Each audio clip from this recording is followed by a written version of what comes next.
Hey everyone, welcome back to our channel. If you're new here, please subscribe. I'd really love that. If you're returning, how you doing? What we're going to be talking about right now is Senate Bill 25. And this is also known as the MAHA bill.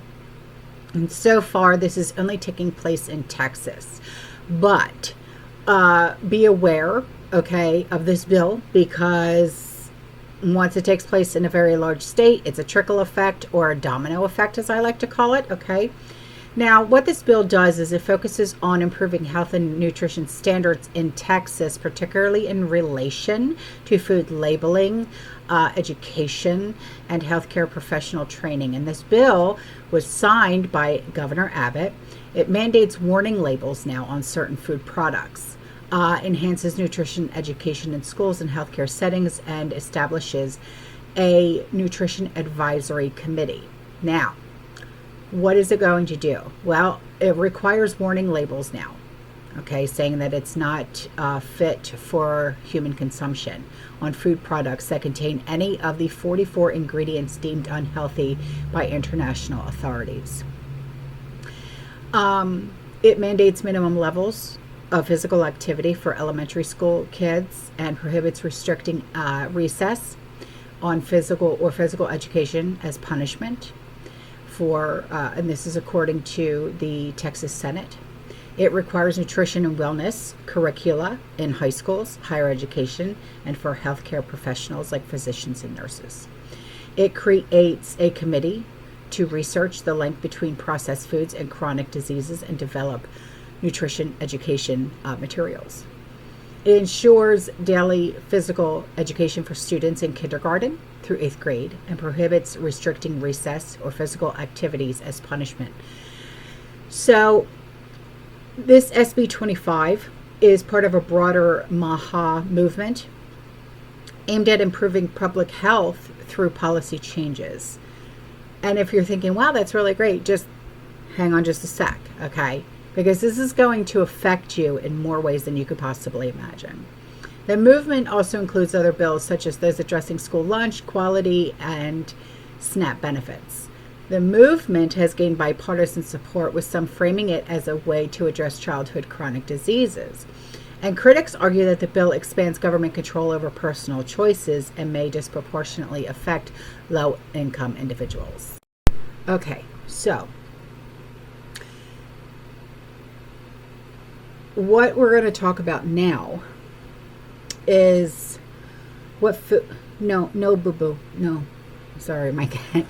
What we're going to talk about now is the many popular processed foods, okay, or just foods in general, that is going to be affected by this SB 25, okay. Now, many popular processed foods utilize artificial dyes, bleached flour, preservatives, and emulsifiers, okay? Common examples include cereal, candy, packaged snacks, baked goods, processed meats. Now, these additives are often found in foods that are brightly colored, have a long shelf life, or require a specific texture or a consistency. Let's talk cereal. Many brightly colored cereals like Captain Crunch, they use artificial dyes to enhance their appeal. Candy like Skittles and other candies rely on a variety of artificial dyes to achieve their vibrant colors. Salad dressings. Now, when I saw this, I said, oh dear God, no. French dressing, ranch dressing, they use artificial dyes to achieve a specific color.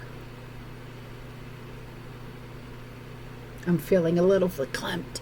Talks amongst yourselves. Margarine or butter.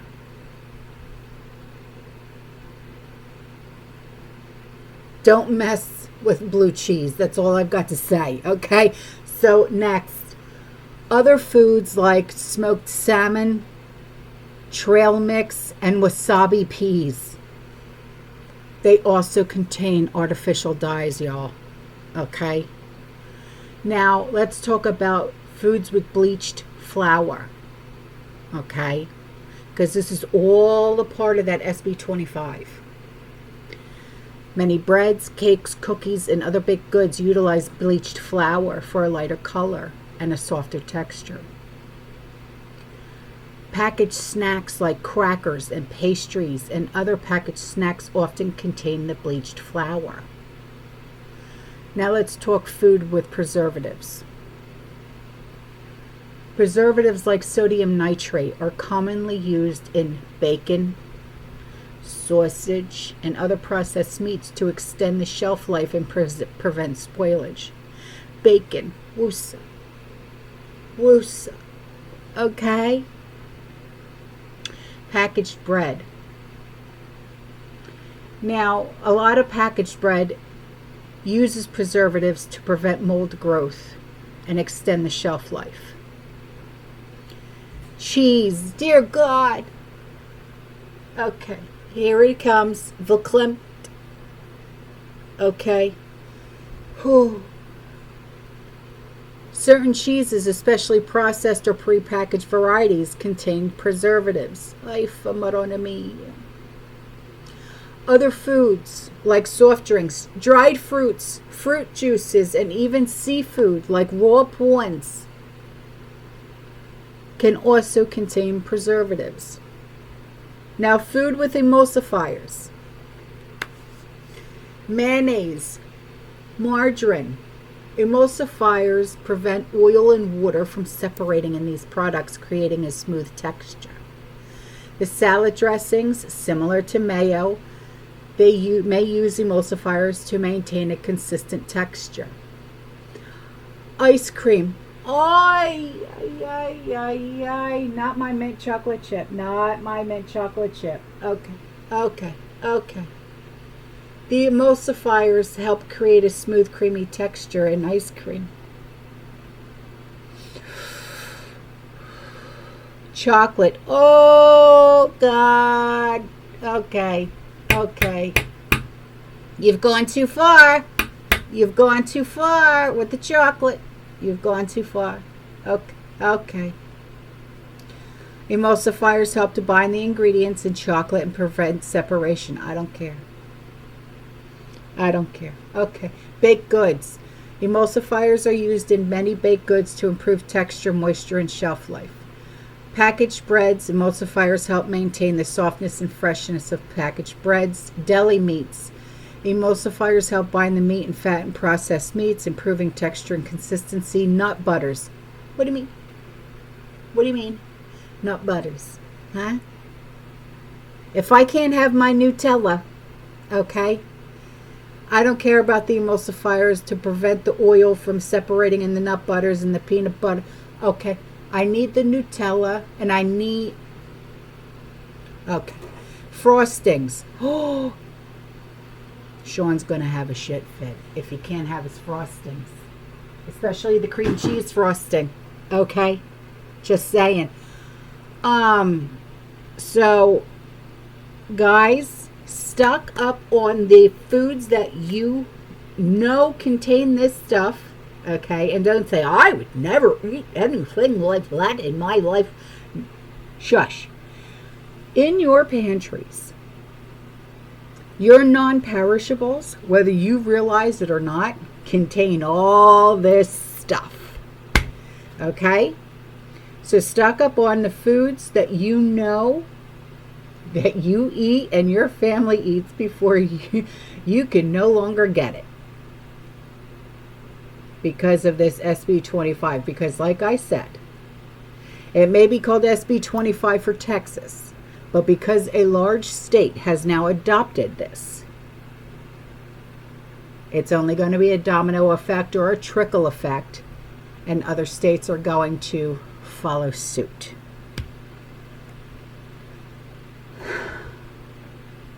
So, and they're going to label it as it's not meant for human consumption or something like that. How long is it going to be on the shelves before they completely take it off the shelves? I don't know.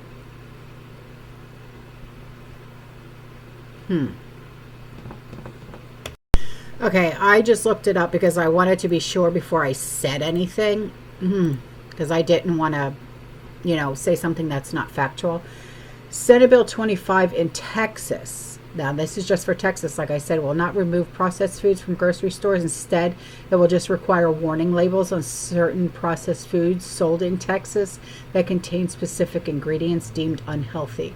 The bill aims to inform consumers about potentially harmful additives rather than banning the products. Okay, so you'll still be able to get them, but the thing is will they eventually take them off the shelves? That's my concern. Because regardless if they put a warning label on it or not, people are just going to say, I've been eating it all this time. There's nothing, you know what I mean? It's the SB 25 mandates that food manufacturers label their products concerning additives with a warning notice. It targets specific ingredients, not entire categories of food.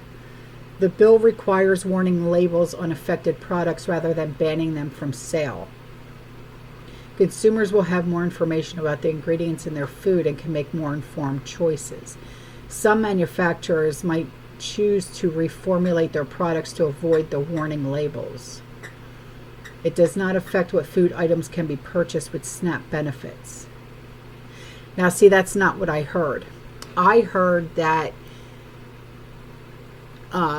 food stamps, you're not going to be able to buy like soda, snacks, like chips, candy, ice cream, and stuff like that. I heard that. So I don't know. Maybe that's here in Florida. I don't know. But anyway, I just wanted to bring this to your attention